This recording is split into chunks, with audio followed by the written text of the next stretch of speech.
Hello, for Wall Street Media, this is Maria. I'm here with Doug, and we'll help you make money in the stock market with information you can't get anywhere else. Exclusive stuff. Yes. Golf clap for Wall Street Media. We've got an interview with Marley, and then we've got a highlight clip for you. Exactly. Fantastic stuff. You're only going to get it here. All right, we're going to start with the interview, and Marley got a hold of Philip Moyer, the president and CEO of Edgar Online. Their ticker is EDGR. Here it is. For Wall Street Media, this is Marley. I'm here with Philip Moyer, the CEO of Edgar Online. Philip, I just watched your presentation and it was great. Could you elaborate for our viewers, a little bit about what the company does in case they aren't familiar with Edgar Online? Sure. We're probably best known for being the company that took SEC filings on the internet back in 1996. And today we're a company that parses those filings and actually creates the most detailed fundamental data set in the world for U.S. equities using an international standard called XBRL, which is an internet standard for publishing income statements, income statements, balance sheets, and cash flows. And in the presentation, you mentioned future assets and growth. Could you just explain a little bit about what your future assets are going to be and growth we might see in the next 6 to 12 months?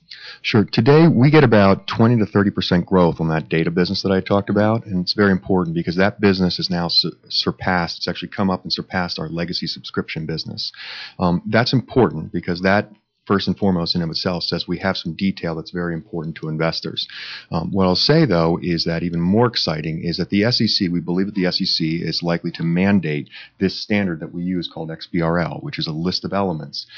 We have the only historical database in the world that underlies what is going to be the new definition of as reported.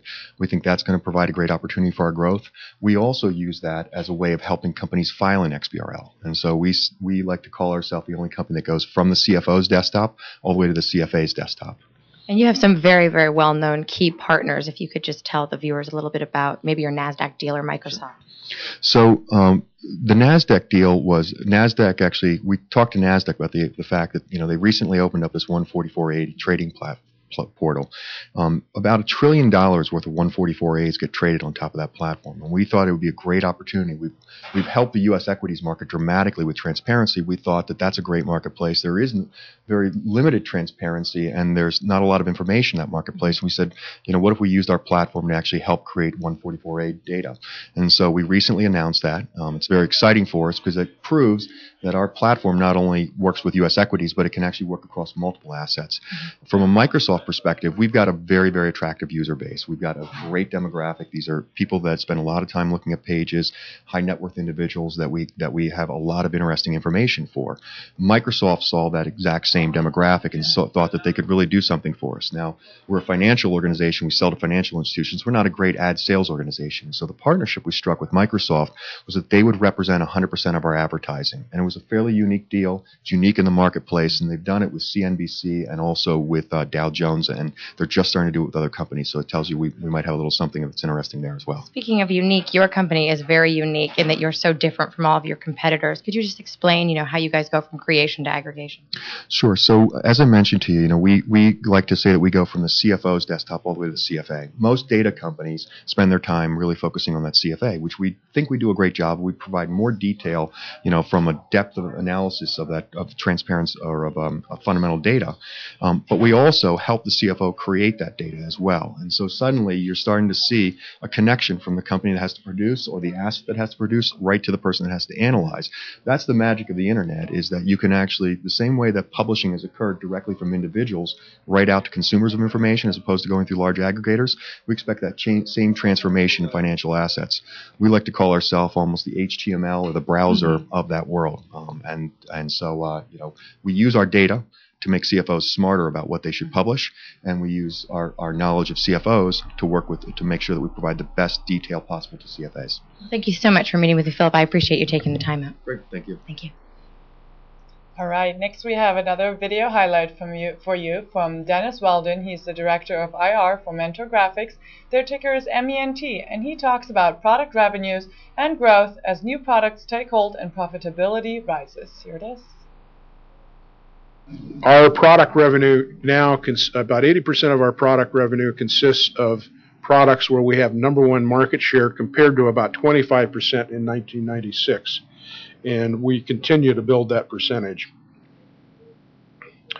As a consequence, as our new products have taken hold and the company has grown faster than the industry, we have been steadily expanding operating margins and improving profitability from 41 cents per share non-GAAP earnings in 2005 to $1 per share in 2008, driven by focusing on these number one positions.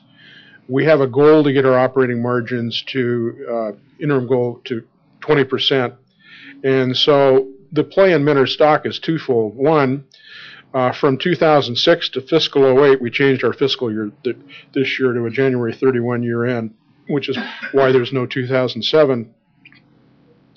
Our stock price has actually traded down with the semiconductor industry, even though earnings have gone up. We're down to a roughly sub 10 multiple where we typically trade at 20, and we have been steadily improving operating margins and profitability, and the stock price has not followed at this point.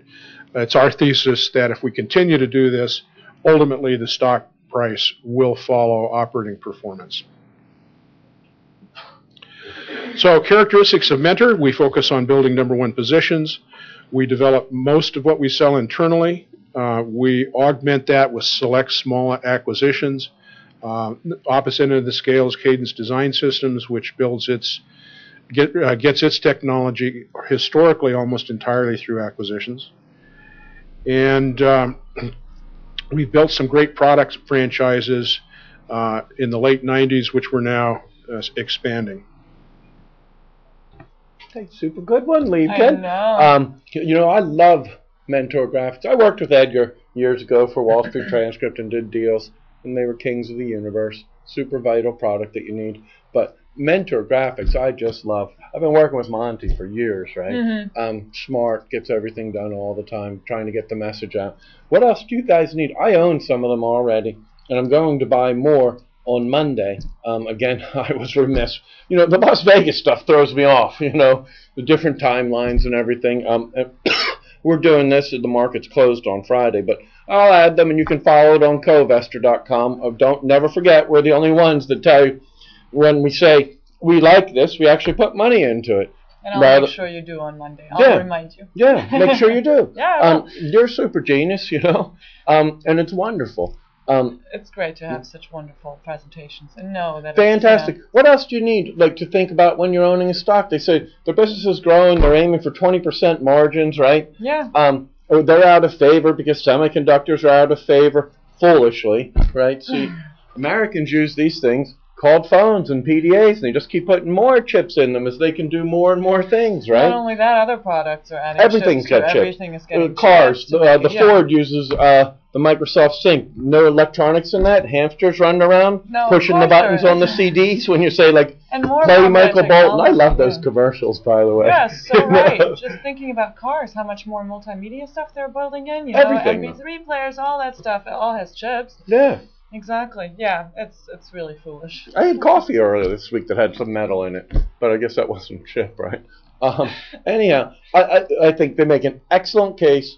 I own shares of them already, and I'm going to add shares of them on Monday to my portfolio, which you can follow for free on covestor.com. Not selling you anything. Want you to realize the value.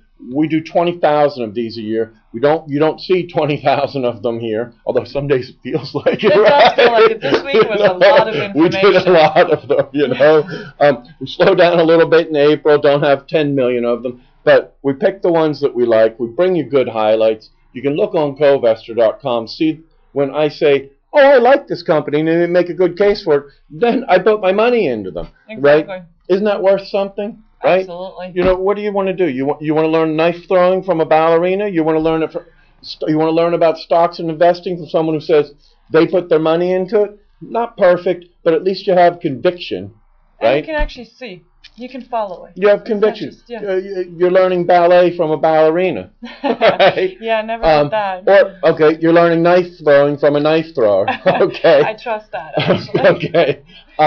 So not always going to be right, but at least we'll take the journey together, and you can see somebody putting their money where their mouth is, rather than popping in, making a nice smile for you, telling you how great or how horrible something is, and they don't have any money in the game. I want money in the game. Exactly. And listen to the entire webcast for these companies at wsw.com/webcast/BRileyCo9. I like A that. great case for it.